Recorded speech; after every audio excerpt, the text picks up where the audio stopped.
imagem. Estamos aqui para mais um De Fora da Área, com a participação do César, do Diego. Eu sou o Luiz Ramírez.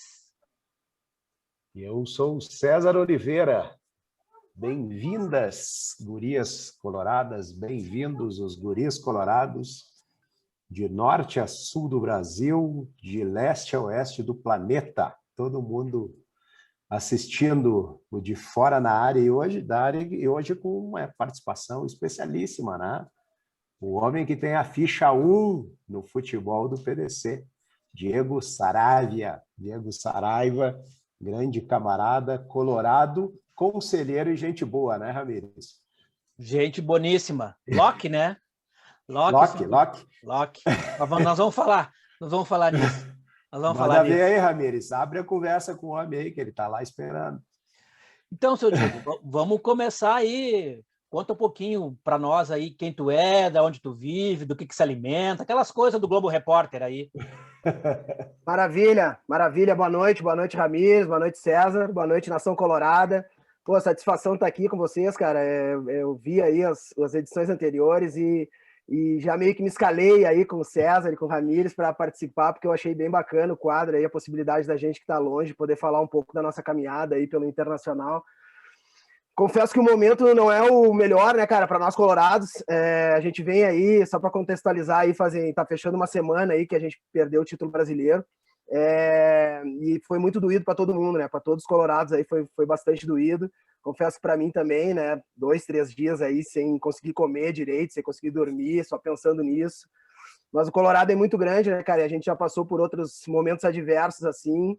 E estou aqui agora para conversar com vocês aí sobre coisas bacanas aí, sobre coisas que marcaram a minha trajetória aí enquanto Colorado, colaborar com os amigos, porque de fato eu achei bem bacana aí a proposta.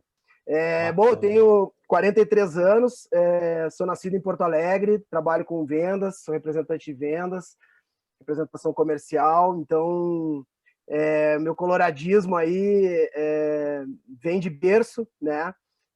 Nem sei se já seria o momento aí para entrar no tema, mas já que tu me deu a oportunidade de sair falando, meu coloradismo vem muito de família, né, cara? Assim como a grande maioria dos torcedores da sua família, de pai, mãe. E o meu pai era um cara muito fanático pelo Colorado, né?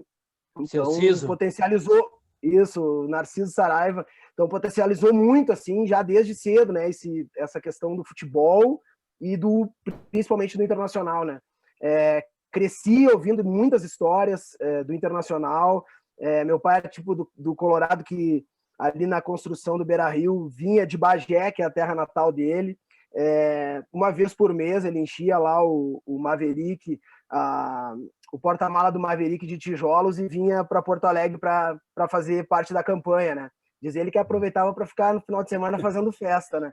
Mas cresci ouvindo essas histórias, assim como do time da década de 70, muitas histórias da década de 70 e o quão lindo era o Beira-Rio em festa. Então a gente sempre teve assim uma coisa de querer ver as festas dentro do Beira-Rio e festa maior que título não tem. Então eu cresci muito com isso dentro de casa, né? As referências ali da década de 70 dos jogadores, Manga, Falcão, Figueroa, muito presente assim na minha vida, né? E a partir ali que eu começo a me lembrar, a partir ali da década de 80, ali, a partir de 85, 86 em diante, acompanho direto o Colorado, assim, com quase que uma religião para mim, né?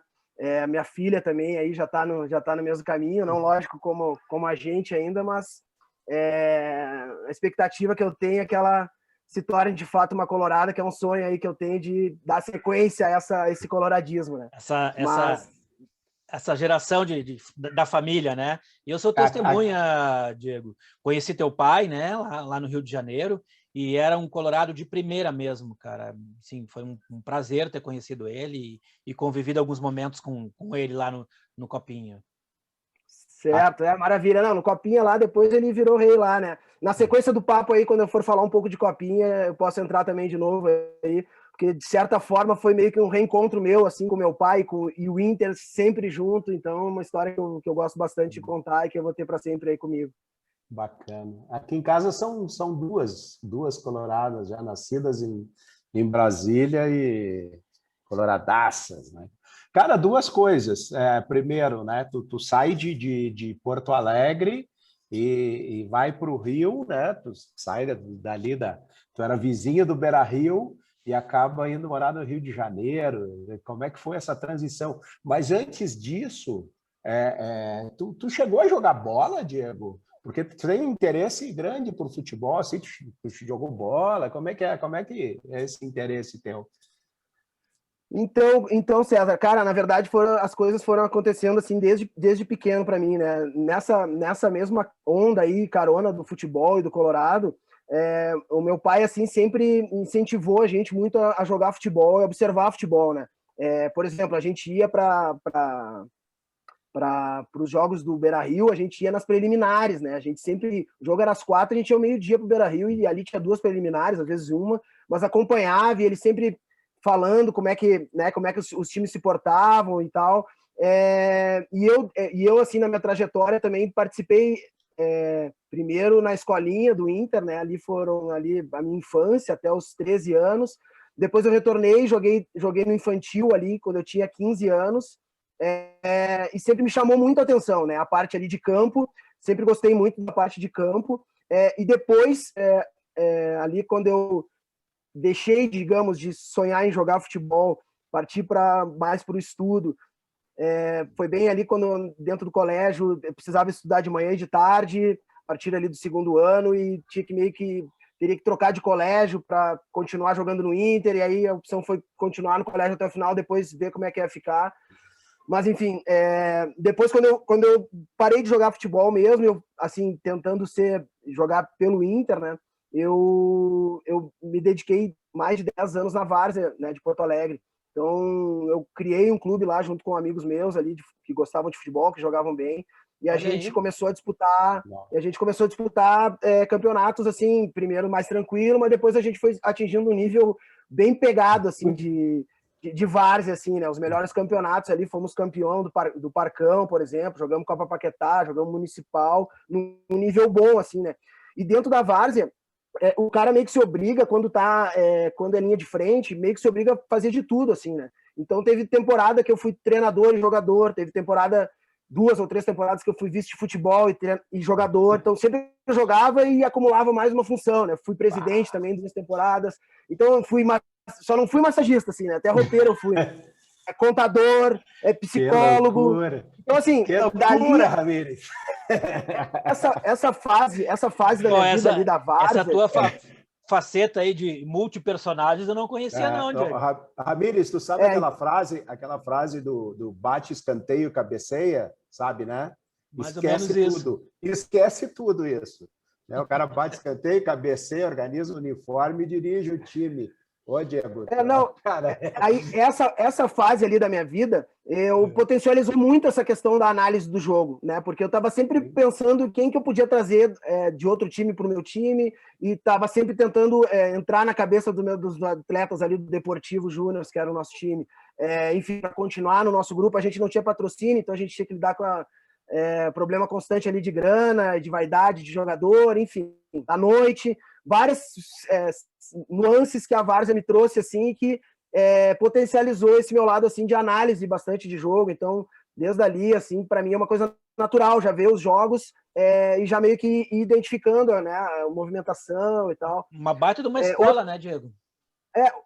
Exatamente. Eu esqueci de comentar que lá no início, também quando eu jogava na escolinha ali, e quando eu falei que meu pai, a gente ia nas preliminares, também sempre depois dos treinos ali, meu pai sempre gostava de ficar ali no alambrado ali do campo do preliminar ali, sabe, da Beira-Rio ali. Então sempre a gente parava 2, 3 vezes por semana ali e ficava vendo os treinos, né? Esse costume, eu tenho até hoje esse gosto, né, de ver os treinos. Pena que hoje é mais difícil, muito mais difícil a gente acompanhar os treinos, né? Mas eu passei por diferentes fases acompanhando treinamentos ali no Beira-Rio e sempre foi uma coisa muito mágica para mim, assim, sabe? Primeiro nessa época ali, 85, 86, 87, eu acompanhei diversos treinamentos ali do Tafarel, com o Enio Andrade. Depois, na década de 90, também era permitido acompanhar ali no gramado suplementar e até dentro do Beira-Rio. Eu lembro que eu vi diversos treinamentos do Gamarra. Era um cara que, porra, se jogava muito, mas nos treinos ele era 10 vezes melhor. E até a época do Fernandão, né? Em 2006 ali, tinha o campo suplementar e a gente conseguia, já tinha, né, essa situação aí de treino secreto e tal, mas volta e meia a gente conseguia pelo menos dar um alento ali e curtir um pouco o treino. E é um gosto que eu tenho até hoje, mas infelizmente aí por conta do futebol moderno e as coisas que nos apresentam, tá cada vez mais difícil. Não, aquele campo ali do lado do Beira-Rio tinha aquela lancheria ali, lembra? Exatamente. Do lado daquele. Cara, exatamente. Tu fica dali, pedia uma coca, ficava olhando os treinos, mas vamos lá para o Rio de Janeiro, cara. Uma coca e um pastel, né? Uma coca e um pastel ali, ficava ali olhando, cara. Daí tu tava ali, daqui a pouco passava o Tafarel, né? Passava os caras que tu ia ali domingo ver o jogo. Hein, Diego? Mas vamos lá para falar de torcida, que é a nossa vamos praia. Pro Rio. Aqui. Vamos para o Rio? O Rio foi... Como é que foi torcer longe do Beira-Rio, cara? Como é que foi esse impacto? Assim? Eu fui no ano de 2008 para lá, meio de sangue doce, né? Pós-conquista do Mundial ali, a gente estava meio que amortecido, ainda anestesiado. E eu tinha a ideia que eu ia para lá para dar uma baixada na bola, assim, né? Mas quando a gente chega no outro estado, e foi a minha primeira oportunidade, aí, quando eu tinha 30 anos, foi a minha primeira oportunidade de morar fora, eu notei o quanto que o coloradismo, para quem gosta, que acompanha desde sempre, o quanto que também é potencializado morando fora, né? Porque a gente tem saudade de tudo e o internacional está entre as coisas que a gente tem mais saudade, né? E assim como tem a rivalidade local ali, claro, pô, perdeu um Grenal, tu vai falar com o padeiro, com o porteiro, enfim, com todo mundo em Porto Alegre, tem essa rivalidade local. Fora do estado, tu acaba te tornando o colorado, né? Se tu gosta, se tu bota a camisa toda hora, se tu fala com o pessoal na rua, tu é o colorado. Então, tu é meio que referência ali, né? Então, assim, o teu coloradismo parece que dá uma potencializada, pelo menos foi a situação comigo.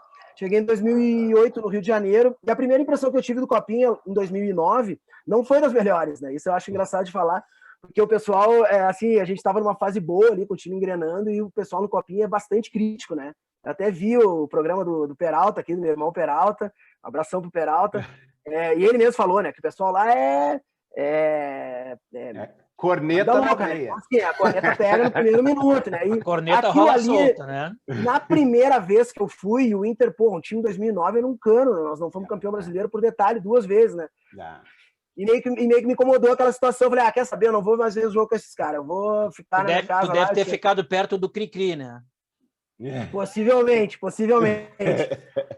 Não, mas era no geral, assim, sabe? Eu tava naquela vibe assim, meio anestesiada, que também não tava tão certo, mas o pessoal tava pegando pesado na corneta.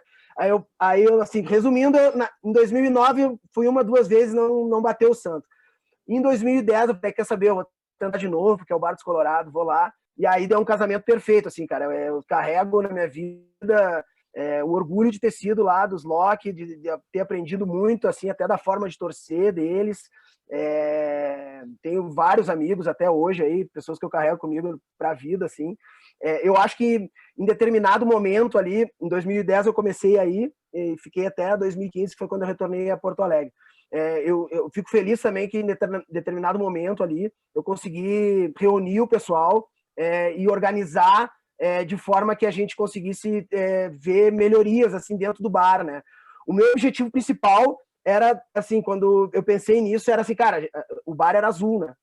Então isso me incomodava muito, muito. Eu falei, cara, nós temos que mudar isso. Então, assim, eu fiz uma vaquinha lá, eu me lembro que eu juntei 40 cabeças, meu, para fazer uma vaquinha. O primeiro objetivo era pintar o bar de vermelho. De fato, a gente conseguiu pintar o bar, não ficou tão bom assim, ficou meio que não era mais azul, ficou um vermelho, mas um vermelho meio vinho, assim. E nesse meio do caminho, a gente conseguiu viabilizar com a Ambev de colocar o todo vermelho, ser da Brahma, ter uma fachada bacana. E com a verba que a gente adquiriu ali, que a gente tinha feito uma vaquinha, a gente fez diversas ações, né? A gente fez vários panos, né? Várias bandeiras, a gente fez camiseta. Eu me lembro que eu te conheci, foi quando eu fui comprar as camisetas dos Locks lá no Rio de Janeiro. Que tu foi me levar no hotel lá, lembra? Exatamente. Justamente essas ações que a gente conseguiu começar a fazer porque a gente começou a ter caixa, né? Então, assim, a gente deu uma organizada na galera ali, fez um filtro, viu quem era de fé mesmo, comprou churrasqueira, comprou tinta lá para pintar o bar, fez bandeirola, fez uma série de ações ali que eu acho que deu um up no bar naquele momento, mas de toda forma, assim, o Copinha é um lugar que é o Beira no Rio, né? Tem uma coisa assim de parece que tu tá no estádio, né? Aquele clima de estádio, que é uma coisa que vem comigo desde pequeno, né? Como eu mencionei ali no início. E para fechar esse ciclo assim de Copinha, cara, eu tenho assim meio que um reencontro com meu pai, né? No Copinha, porque depois dessa fase ali até a infância ali, eu virei adolescente, sempre colorado, ele colorado, mas eu comecei a ir no jogo mais com meus amigos, ele começou a ver o jogo mais em casa. Então, assim, a gente continuava conversando muito sobre Inter, mas não tanto quanto antes.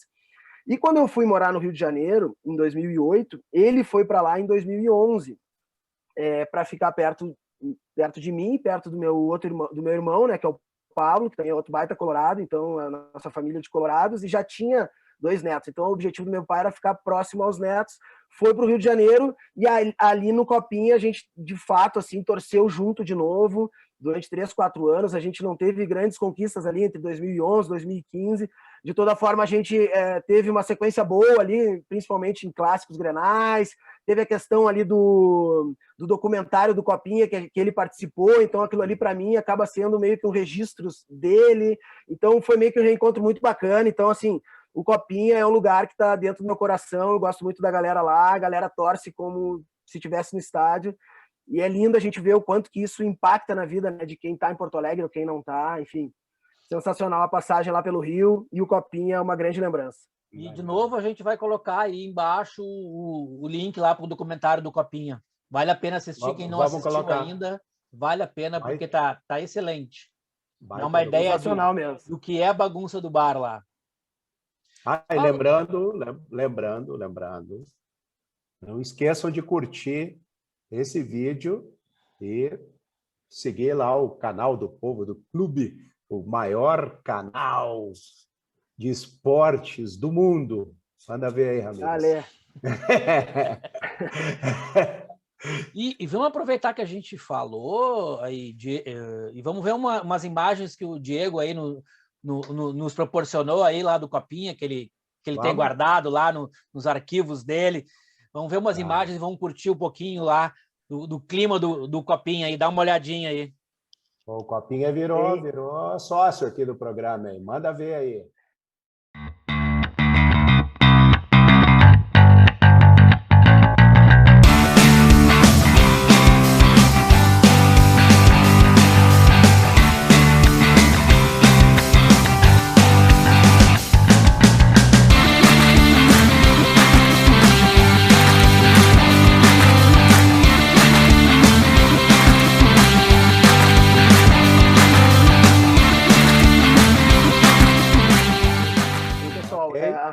A relação do meu pai lá acabou sendo tão bacana com o pessoal do bar que ele acabou sendo mais referência do que eu lá, né? Hoje ele tem uma bandeira lá, né? O pessoal fez uma bandeira em homenagem aí ao momento que ele faleceu, né? E ele tá lá, né? Imortalizado lá no Bar do Copinha. O pessoal sempre pendura a bandeira dele, me manda foto. É um motivo de muito orgulho para mim. Mas daí, Diego, depois do Rio, tu foi para Porto Alegre, teve um período em Porto Alegre. Aí, como Porto Alegre é DDD 51, a gente não quer saber as histórias de lá, tá? Então, conta como foi depois tu vindo para Brasília, né? Como diz o Peralta, né? Maravilha. A gente importou, contrabandeou o pessoal do Rio de Janeiro agora para Brasília aqui. Tem o Diego, tem o Cri-Cri, tem eu que também frequentei lá. Então, como é que foi essa vinda para Brasília aí, Diego? Eu não conheço o Copinha. Hoje está 2-1. Copinha não, tá certo. Não, cara, aí seguinte, circunstâncias da vida, a minha esposa teve uma oportunidade de trabalho aqui, eu consegui transferir meu trabalho, isso em 2018. E aí a gente veio para Brasília.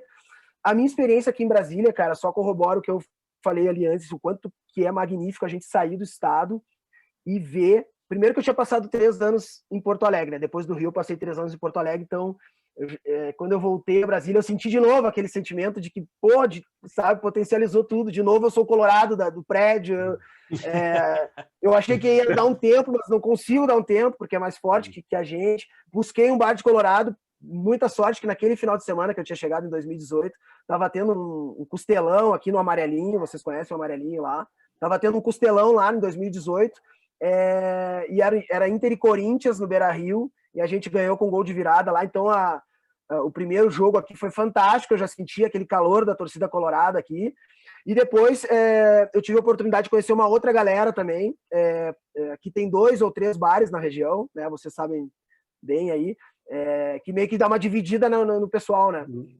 E eu tive a oportunidade de, em 2018 e 2019, conhecer outra galera também, a galera da Asa Norte, para quem conhece aqui, um abração também.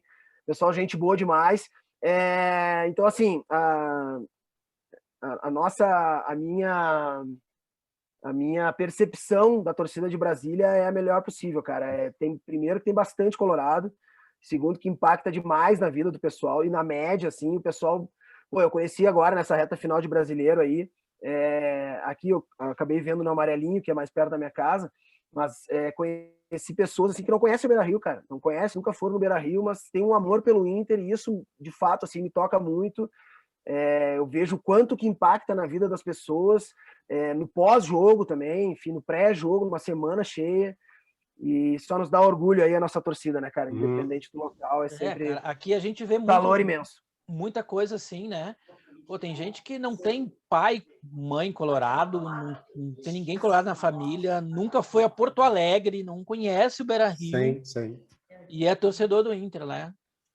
Não, e tem uma coisa, só fazendo um parêntese no que o Diego falou sobre essa questão de Brasília, né?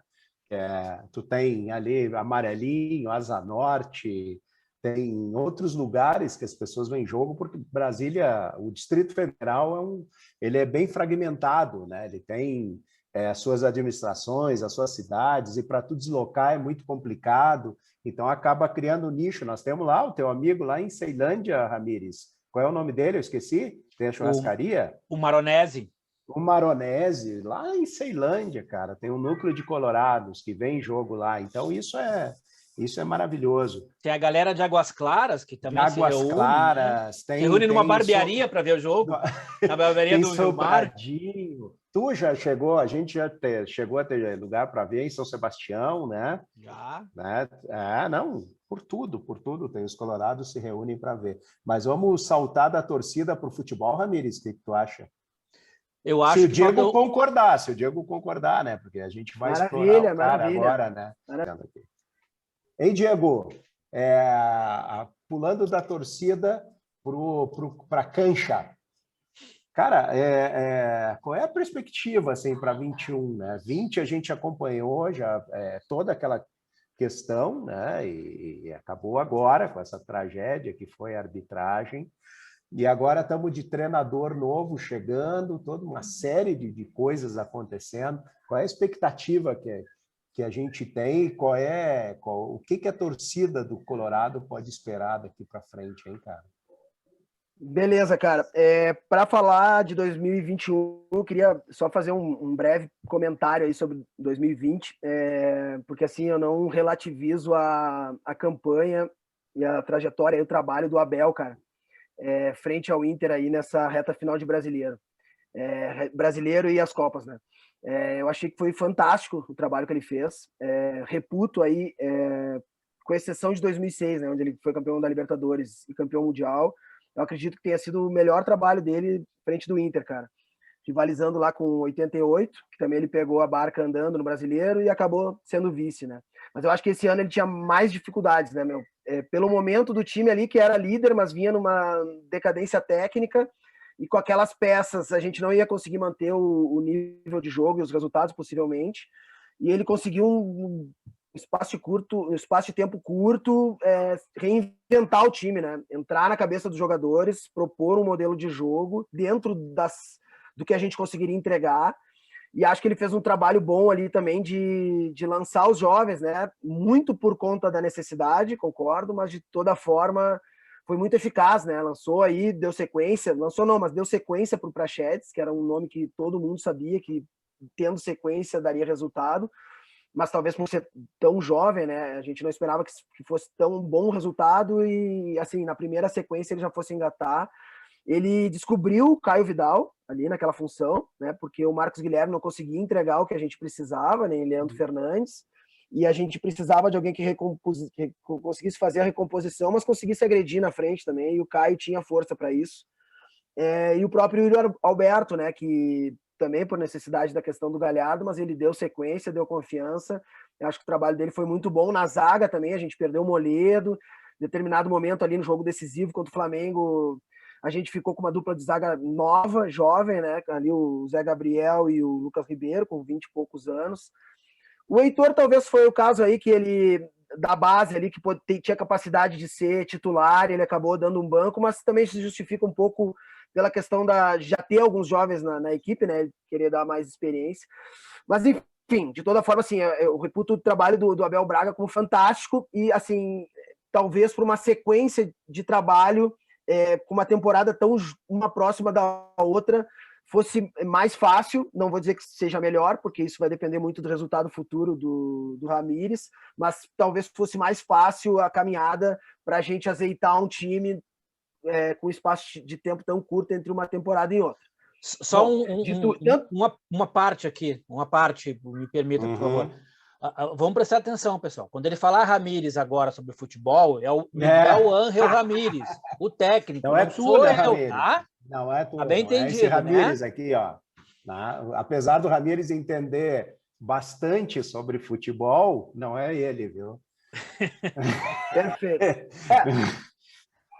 Tanto é que o trabalho dele do Abel foi fantástico, que ele foi escolhido o melhor treinador do Brasil, o Inter não sendo campeão brasileiro, né? Não sei outra vez que tenha acontecido isso.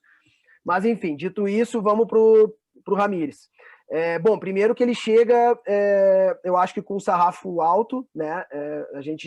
O Abel deixa um legado, de certa forma, em termos de confiança do time, algumas opções, mas a gente sabe, pelo que a gente lê, pelo que a gente escuta, enfim, o próprio Ramires sempre definiu o modelo de jogo deles como sendo bem diferente desse que o Abel propõe, né? Então, eu não sei se ele vai conseguir aproveitar muita coisa do que o Abel deixou pronto, né? Que é uma consistência defensiva, que é um time que sabe se portar ali do meio para trás, consegue manter o time bem compacto, ou em determinado momento do jogo consegue exercer uma pressão alta. E o modelo de jogo, o conceito de jogo, a filosofia que o Ramires deve propor aí para o Inter é bem diferente, né? Um modelo de jogo mais baseado na posse de bola, que o pessoal aí tem chamado muito de modelo posicional, né? Forma posicional de jogar. Que diabo é isso? Traduz para nós, isso? Pelo amor de Deus. Cara, na verdade, assim, eu também quero acompanhar mais de perto, né? Até é uma pena, né? Dentro do que eu falei ali no início aí do papo, de não poder acompanhar os treinos, né? Esses treinamentos aí eu gostaria muito de acompanhar, porque a dinâmica é bem interessante, assim, pelo que eu já pude ver de outros treinadores, né? Assim como a intensidade, né? Eu acompanho, assim, li alguma coisa a respeito, sei que o Guardiola é um treinador aí mais expoente aí, talvez, que usa esse método de jogo, né, essa filosofia. Já acompanhava desde antes aí o Bielsa, que também é um treinador que eu gosto bastante, e que também é adepto desse sistema de jogo. Aqui no Brasil, né, a gente teve o Flamengo ano passado aí com o Domi, que tentou fazer o esquema aí posicional, tendo jogadores com mais qualidade, né, até, e mais alternativas de jogo, e não conseguiu, né? Não conseguiu que os jogadores comprassem ideia, não conseguiu ter resultado, enfim, no meio do processo ele mudou de convicção e aí, num determinado momento, começou a colocar o time que a torcida queria, acabou se perdendo e acabou sendo demitido igual, né? Mas o que eu entendo do jogo posicional, eu acho que a gente pode usar como referência, porque tem algumas semelhanças, tem diferença também, mas tem semelhança com o esquema que o Kudê, né, tinha feito aí com o Inter em boa parte da temporada passada, né? É um esquema que se baseia muito na posse de bola, né? Ter a posse de bola, trabalhar ela de preferência desde da linha defensiva, né? Ter a maioria sempre nas faixas de campo, buscar jogar sempre nas costas da linha que faz pressão no nosso time, para a partir dali ter maioria e conseguir desempenhar o jogo do meio para frente. É um modelo também que caracteriza assim, aquelas triangulações, né? Sempre o cara que tem com a bola ter pelo menos duas opções, que monta o triângulo, e aí a gente consegue ir jogando, avançando com a posse de bola. É um esquema que, como a maioria dos esquemas, ou todos os esquemas hoje na era moderna aí do futebol, exige que haja compactação, né, que as linhas elas estejam próximas. E o que diferencia, assim, que eu vejo uma diferença bem interessante com relação ao esquema do Kudê, é que normalmente o posicional requer que tenha dois extremos, né? 2 jogadores de flanco extremos, né? Porque é necessário ter amplitude do campo, né, para os lados. A gente vai ter 2 pontas, então. Muito. Vai jogar com ponta agora. Bota a ponta, Tele. Possivelmente a gente vai ter 2 pontas para ampliar o campo e aprofundar, né? E a partir do momento que consegue ampliar e aprofundar e ter essa dinâmica de troca de passes, a tendência é que o adversário também não consiga ficar tão compacto e os espaços eles se criem, né? Mas é também um esquema que, por ser ofensivo na sua origem, é um esquema que deixa brechas do meio para trás, né? Muito perigoso, por exemplo, naquelas saídas de contra-ataque. Oi, tudo bem? Oi, Maia. Dá oi pra turma, Maia. Oi, Maia. O papai tá acabando aqui, tá? Espera ali um pouquinho. Espera. Por favor. Deixa ela, manda ver. Desculpa aí, pessoal. Nada, aqui em casa nada. É mais ou menos assim. A Maia tem ficha 1 aqui no Tem. Colorada tem ficha 1. Diego, rapidão. O torcedor pode se preparar para ver algo muito diferente do que era proposto pelo Abel, né? Diego, deixa eu emendar uma perguntinha, nessa perguntinha do César aí, né? Aham. Fala um pouquinho do Abel para nós, né? Dessa volta do Abel aí nesse final de ano, né? E já emenda dessa transição do time dele para esse time posicional. Maravilha, Ramires. Pô, obrigado por me dar a oportunidade de falar do Abel, cara, porque eu reputo essa passagem dele pelo Inter aí como fantástica, cara. Eu acho que o que ele fez aí só não foi maior do que o que ele fez pelo Inter em 2006, né, onde ele saiu campeão da Libertadores e Mundial, né. Todas as outras passagens, eu acho que essa foi superior, nivelando com a de 88, que acabou com o mesmo resultado, né, mas não só por isso, porque ele também pegou o time ali com dificuldade em 88, mas eu acho que esse ano, ele tinha mais dificuldades, menos tempo, e uma pressão sobre ele maior para desenvolver o trabalho ali, até porque os trabalhos anteriores dele não tinham sido bons, né? Então ele já vinha com uma certa desconfiança assim da torcida, apesar de todo o histórico que ele tem, né? Então eu acho que assim ele conseguiu, num curto espaço de tempo, identificar que com o modelo de jogo que o Kudê jogava e que os jogadores já estavam meio acostumados a fazer, com as peças que a gente tinha naquele momento, a gente não ia conseguir manter o nível de atuação e, consequentemente, os resultados. Ele identificou isso depois de 2, 3 jogos e mudou. Mudou a forma de jogar, entendeu ali as ferramentas que ele tinha, as peças que ele tinha dentro do grupo e optou por um esquema que, na minha opinião, foi o acertado para o momento, né? Onde ele privilegiou ali a questão defensiva, né? Estancou o número de gols que a gente tomava. O Inter acabou com a defesa menos vazada do brasileiro, então é um reflexo direto do trabalho do Abel. Acho que ele descobriu atletas também ali, por exemplo, Caio Vidal, que era um jogador que estava no sub-20 lá, sub-23, enfim,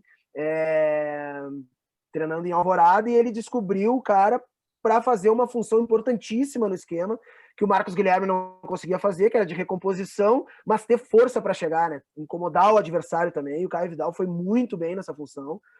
O próprio Yuri Alberto também, por conta aí da lesão do Galhardo, muito desses jovens, o próprio Praxedes, que deu sequência, né? A gente sabe da qualidade do Praxedes, acompanhou ele na Copa São Paulo, um jogador com um futuro brilhante, um grande meio-campista, mas com 18 anos. Então, assim, deu sequência, deu confiança, é muito mérito do treinador isso, né? Também ali no momento que a gente ficou sem o Moledo, ele deu confiança pro Lucas Ribeiro, que eu entendo que foi uma grata surpresa. Ele teve erros na reta final aí do campeonato, mas eu acho que, no geral, ele se mostrou um zagueiro seguro e que a gente eu manteria ele no grupo. Dá para investir nele, então, assim, né? eu acho que dá para investir, até porque ele é novo, né? tem 23 anos. Então, assim, eu acho que o trabalho do Abel foi fantástico. Talvez fosse um momento, talvez fosse mais fácil manter ele para a sequência dessa temporada, que é uma colada na outra. Eu falo mais fácil, eu não sei se é melhor, eu não tenho essa convicção de que seria melhor deixar ele, mas eu acho que seria mais fácil deixar ele. Então, é uma prerrogativa da gestão. Eu acho que eles estão pensando grande, trazendo um treinador que queira mudar aí a cultura do Inter. Eu acho que, de certa forma, isso é importante para o clube, a gente passar por esse processo também aí, com uma outra cultura tática, né? Só que, assim, é fundamental, dentro desse processo todo, a confiança para o treinador, e confiança eu acho que não se tem pela metade, ou tem ou não tem. A gente tem que ter, a gente como torcida e a gestão como gestão tem que ter, e o grupo como grupo tem que ser profissional e tem que dar confiança e tem que dar respaldo para esse treinador, dar tempo para ele trabalhar, porque as ideias de jogo são bem distintas. Aí, entrando na questão do César, sim, eu acredito que se o Ramires mantiver a convicção dele, só não pode se perder nas convicções, né? É um pouco diferente. Ele tem que manter as convicções dele até onde ele entender que dá para manter, dentro do material humano que o Internacional tem. Então, assim, eu acho que ele conseguindo implementar o modelo de jogo dele, fazendo os jogadores entender primeiro o que ele quer, depois executar, eu acho que a gente tem grandes chances de ser um time diferente, com alguma coisa diferente dos demais, que a gente via um pouco no time do Kudê, né? Ali nos melhores jogos do time do Kudê, a gente via alguma coisa diferente ali, né? Em termos táticos, né? De posicionamento, de roubada de bola no campo ofensivo, enfim. Eu acho que a gente pode apresentar alguma coisa de diferente do que os times brasileiros apresentam hoje, ser competitivo, e a partir daí a gente sabe que ganhar, perder faz parte, né? Mas, assim, eu acredito que a gente consiga ter um bom time, um time competitivo, na medida que as ideias forem se encaixando com a prática, né? E com o que o grupo de atletas ali conseguir entregar. E aí, Diego, tu falou uma coisa importante aí, que é a questão dos jogadores entenderem, né?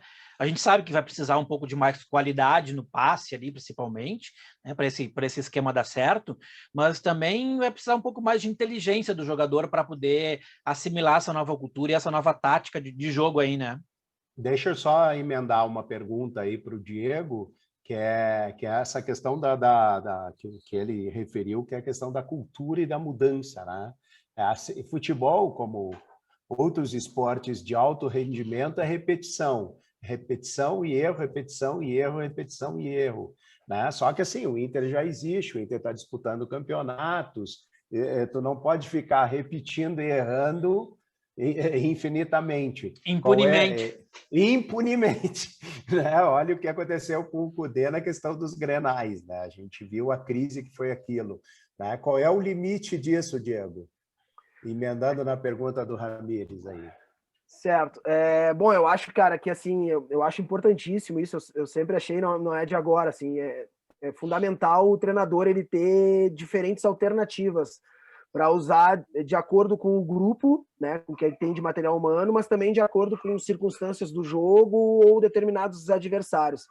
Eu acho que ele não pode se perder nas convicções dele, né? Entender assim, o Del Valle, com todo o respeito que tem o Del Valle, bom, primeiro ele teve tempo de trabalho, né, para montar o time dele, para entrar na mente dos jogadores, os jogadores conseguirem executar o que ele queria e ter resultado, né, e no Internacional ele vai ter mais pressão, né, mais imediatismo, né, então tem determinadas situações que, e aí vai ter que ser assim, ele vai ter que ter uma percepção muito grande, assim, uma sensibilidade para não atropelar a convicção dele e acabar se tornando aí teimosia, enfim, dentro do que o grupo de atletas do Inter vai conseguir entregar, né? Então, não se atrapalhar, né? Não, justamente, não se atrapalhar, tentar aí colocar as ideias de jogo dele. Eu acho importante ter uma metodologia de treinamentos aí simples, que os jogadores consigam entender. Por trás disso também o pessoal ali que ajuda, né, da comissão técnica, de ter vídeos, de ter dados para alimentar os jogadores com relação a características que eles vão ter que mostrar dentro de determinados jogos, ou até de fundamentos que eles vão ter que se desenvolver para conseguir conseguir entregar o que o treinador espera, como O César mencionou aí o próprio fundamento do passe, né? Enfim, entender que o modelo de jogo ele é bastante distinto, que a movimentação, tanto com a bola como sem a bola, do que a gente vinha fazendo é diferente também, e que isso requer tempo, né? Requer até erro, né? Muitas vezes a gente vai ter que errar para no segundo momento acertar, e a gente vai ter que dar respaldo e ter paciência aí com o treinador novo, com esse conceito que ele está trazendo para a gente. Bacana. Aí, Ramires, o que tu acha da gente encerrar as transmissões, fechar o boteco? Né? Já abusamos bastante do Diego, né? A gente já é tarde.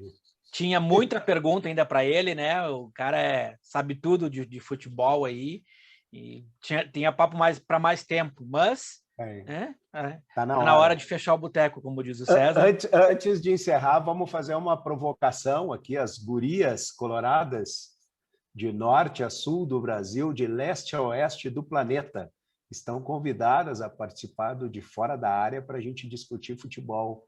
Até agora nós estamos no 4º programa. Pasmem, damas e cavalheiros, é o 4º programa. Ninguém acreditava. E aí precisamos das gurias coloradas aqui batendo papo sobre futebol, sobre Inter e sobre como é torcer longe do DDD 51. Vamos se despedir? Vamos, mas antes quero também deixar uma provocação aí. Opa! Né?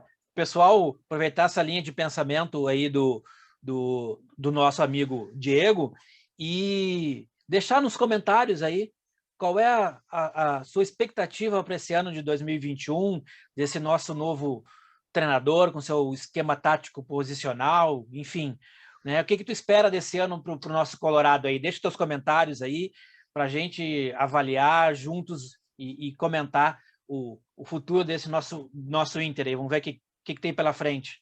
Baita, Ramires. E não esqueçam de deixar o seu joinha no canal do Povo do Clube, né? O maior canal da internet. Gente, até a próxima. Semana que vem tem mais, com mais convidados ou com uma convidada, quem sabe, tá? Então, Diego, eu vou me muito despedindo obrigado. Aqui. O Ramires se despede aí e o Diego encerra o nosso programa. Manda ver aí, Ramires. Diego, faz os encerramentos, suas palavras finais e o encerramento do programa para nós aí, Diego. Maravilha, maravilha. Pô, primeiro, cara, de novo aí parabenizar César e Ramires pela iniciativa aí do programa. Achei muito bacana, cara. Fiz questão de participar aí. Tenho certeza que tem muitos colorados aí espalhados pelo mundo querendo contar um pouco da sua história, né? A galera que tá longe adora falar, e como tem história, né? Vocês sabem, vocês estão longe aí, vocês sabem. Então, parabenizar, agradecer também por poder contar um pouquinho aí da minha trajetória como colorado, minha pequena trajetória como colorado. E queria aí num recado final aí dar um grande abraço, dizer que eu tenho uma grande admiração, um grande orgulho de fazer parte do Povo do Clube. Então, mandar um abração para a galera aí do Povo do Clube, contar a história que eu contei já para alguns amigos mais próximos, mas queria contar para todo mundo aí que vê o programa, enfim. O quanto que eu gosto assim, né, do Povo do Clube, o quanto que entrou na minha vida num momento importante, assim. Eu já conhecia o Povo do Clube, né, já ali de 2013, mas eu fui conhecer efetivamente em 2014, quando, por ocasião da inauguração do Beira-Rio, eu morava no Rio, fui acompanhar a festa de inauguração e depois o jogo, né, contra o Peñarol. A festa de inauguração foi uma maravilha, foi sensacional aquela noite ali, enfim. Mas no dia do jogo, do amistoso, eu senti uma coisa estranha dentro do estádio, não soube identificar muito bem o que era, estava faltando alguma coisa ali, eu imaginei que talvez fosse por ser um jogo amistoso, né? Mas estava muito frio, não gostei, assim, eu quase saí no intervalo, só não saí que eu estava com um amigo, o Peralta, inclusive, também tinha vindo do Rio, mas a gente saiu no final do jogo comentando, foi meio frio o jogo e tal. E dali, minha residência ali no Menino Deus, eu voltei pelo Marinha do Brasil. E estava rolando um churrasco do pessoal do Povo do Clube, já naquela ocasião protestando contra a elitização do Beira-Rio e falando coisas que eu estava sentindo e eu pensei, pô, esses caras estão conseguindo ver além de mim, né? Estão conseguindo ver na frente, né? Então, vou começar a acompanhar esses caras que eles têm boas ideias e pensam algumas coisas parecidas comigo. E aí voltei para o Rio, de fato acompanhei. E fui entrar no Povo do Clube só em 2016, que eu voltei para Porto Alegre em 2015, e em 2016, naquele ano maldito para nós colorados, onde eu precisava desabafar, ver que tinha mais gente sofrendo, não era só eu que não dormia, enfim, cara, é o momento, eu vou entrar, preciso lá, se não servir para nada, pelo menos vai ser um desabafo, né? Vai ser um psicólogo para mim. E cheguei lá e me identifiquei de cara aí com o pessoal. E, assim, 2016 foi um ano muito difícil, né? Pessoalmente, para mim, eu perdi meu pai no ano de 2016. Foi meu maior incentivador dentro do futebol, não só do Inter. Mas, ao mesmo tempo, eu ganhei minha filha, né? Foi o nascimento da minha filha. E aconteceu alguma coisa similar, assim, no internacional, né? Lógico que eu não comparo as situações, mas eu quero dizer assim que ao mesmo momento que Deus me deu um rebaixamento ali, que foi muito sofrido para todos os colorados, para mim também, ele me deu a oportunidade de um dia antes do Inter ser rebaixado, teve a eleição do clube lá, acabou ficando embolado por conta do acidente da Chapecoense, né? Então adiou a rodada, e a rodada foi ser no domingo e a eleição foi no sábado. Um dia antes do Internacional ser rebaixado, teve as eleições e o povo do clube conseguiu eleger lá 43 conselheiros naquela ocasião, e eu era um deles. Então, assim, lógico que eu trocaria a cadeira de conselheiro por a gente não ter caído, né? Mas como não tinha essa possibilidade, graças ao povo do clube, eu tive a possibilidade de entrar dentro do Conselho Deliberativo, e no ano de 2017, acredito que a gente conseguiu ali ajudar, inclusive a gestão em determinados momentos. Então, para mim, foi muito importante, o povo do clube é muito importante na minha vida, e eu queria agradecer, fazer essa homenagem aqui pública, agradecer ao povo do clube, ao pessoal do povo do clube, e novamente a vocês aí por me dar a oportunidade de falar tudo isso. Obrigado, galera. Dale Colorado. Joia. Vida longa ao povo do clube.